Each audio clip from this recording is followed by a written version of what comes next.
This is the Squape clone by Tobeco. It's, I think, what is it? Stat Qualm, I believe. I'm sure I'm wrong, and somebody out there, most of y'all probably know the right answer, but this is the clone from Tobeco. The original didn't seem to take off, actually, like I think it deserves to. It was a very, very good atomizer. But with the tobeco, as you see, it's same looks, very nice solid piece of steel. Has the same two-tone finish. Hopefully you can get to see it has the little kind of grooves there, and the rest of the tube is somewhat smooth anyway. It doesn't have the grooves up here. And then you had the little knurling around the base. You also get in the package a small little O-ring for the positive post down there. A larger O-ring for the base around here. I don't know, a 4 or 6 inch piece of nichrome or canthal, I believe. What was it, 32 gauge? Maybe it might even be 28 gauge. It seems to be fairly thick.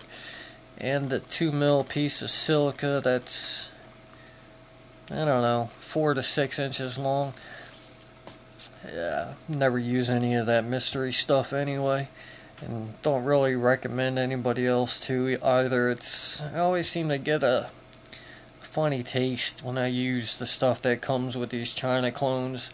Sometimes it even messes my throat up, but whatever.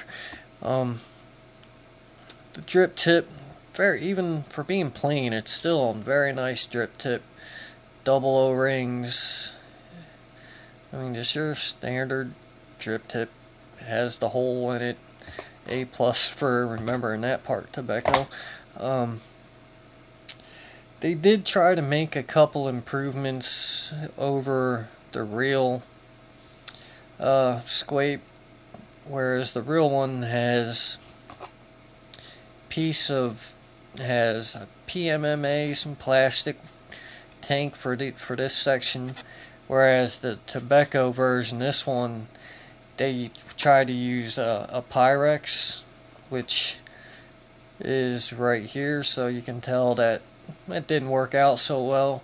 As soon as I opened my pack, it was sitting at the bottom of the tank there, and I tried so many different times to use it, and if I can get it to stay up there, I get stuff that eventually just starts seeping through the window, or I'll put it down and actually have my mod, and I'll set it down, and the tank will slide down, and I get all my juice dumping out the window. So what I did was I took one of my old tubes from the AGR Cardo tank.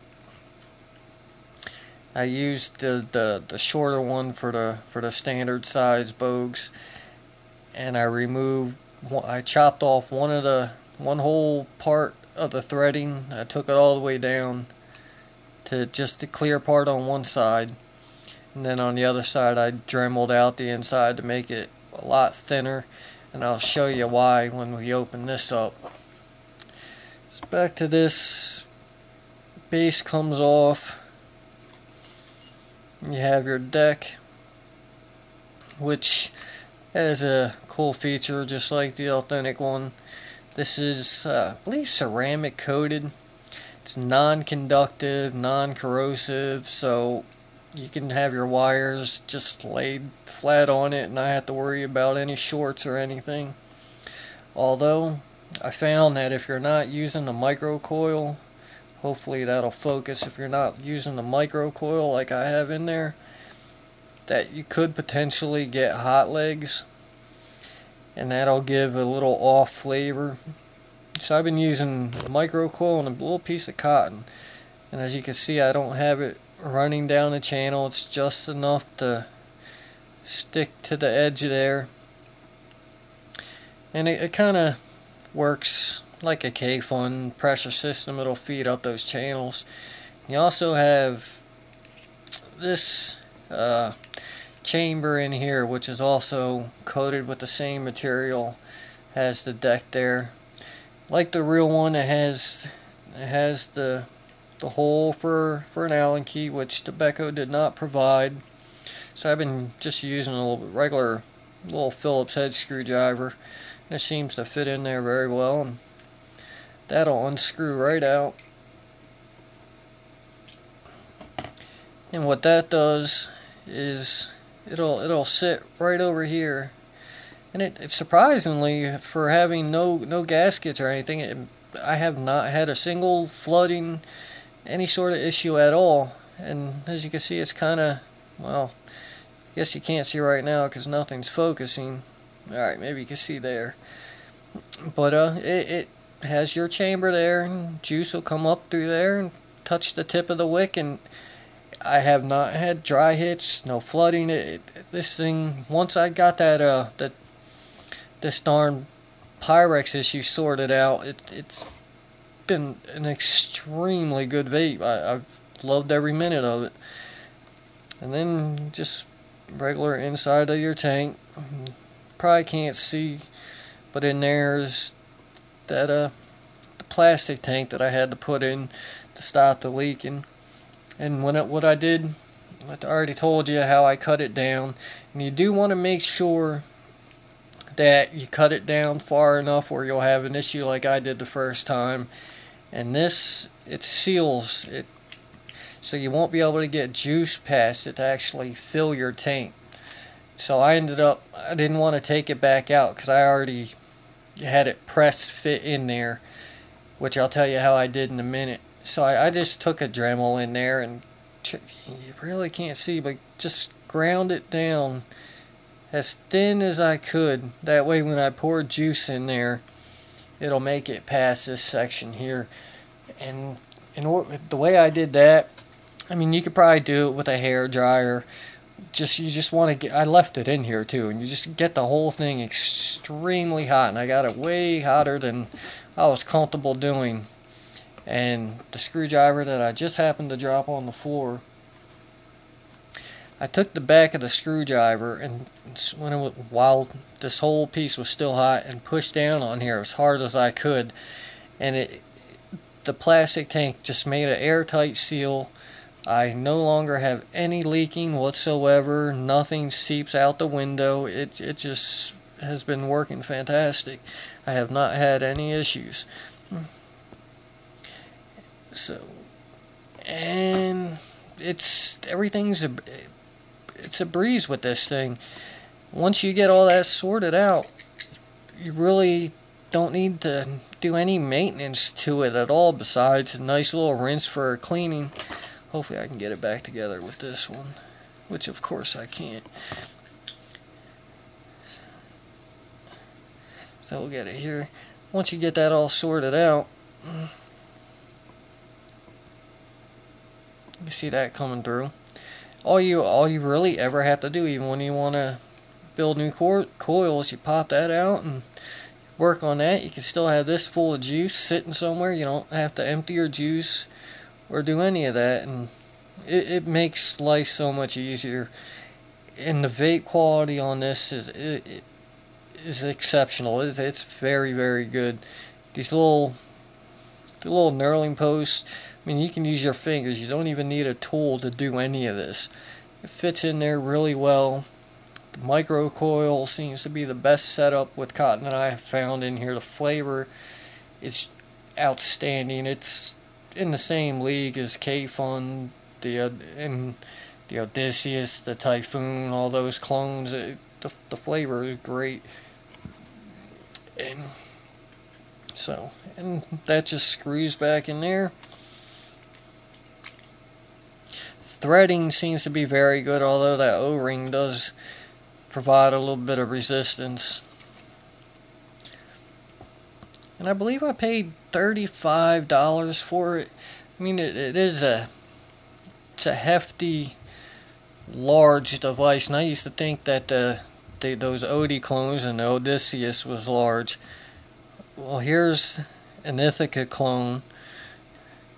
Here's the Typhoon clone, which is also another really big one. And somewhere around here, I have a K-Fun. Here's my K-Fun. Get that on there. I mean, its size is pretty big, but on this 22 mil, just like these two, this is 23 mil, so it's not gonna have a nice seamless fit on a lot of devices. Here's a 22 mil here.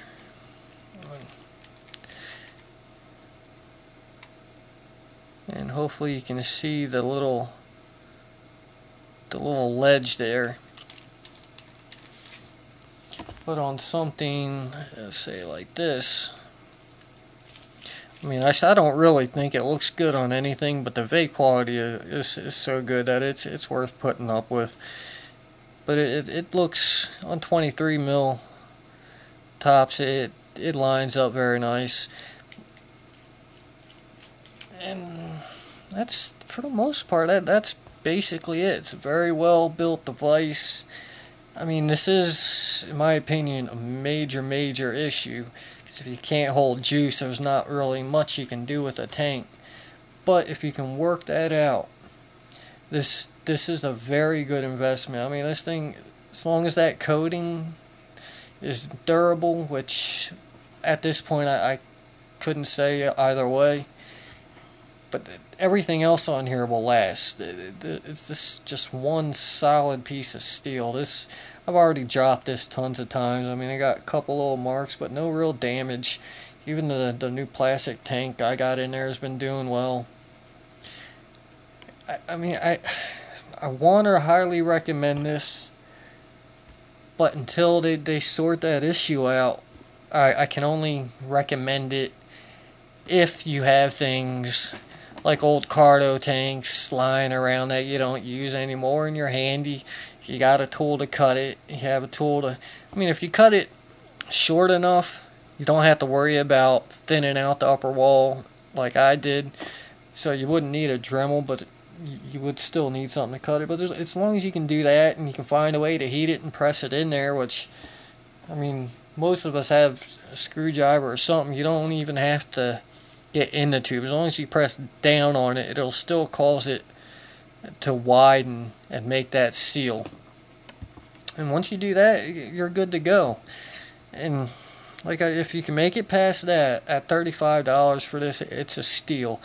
I've never owned the original, but to have something that cheap that vapes on par with an Addy I've spent over $170 for, it is a bargain, even if you have to work a little bit to do it.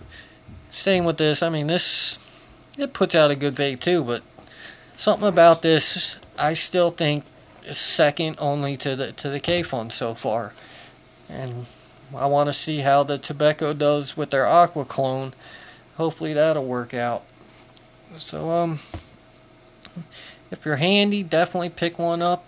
If not, you might want to pass on this one. Thanks everybody for watching. Vape on.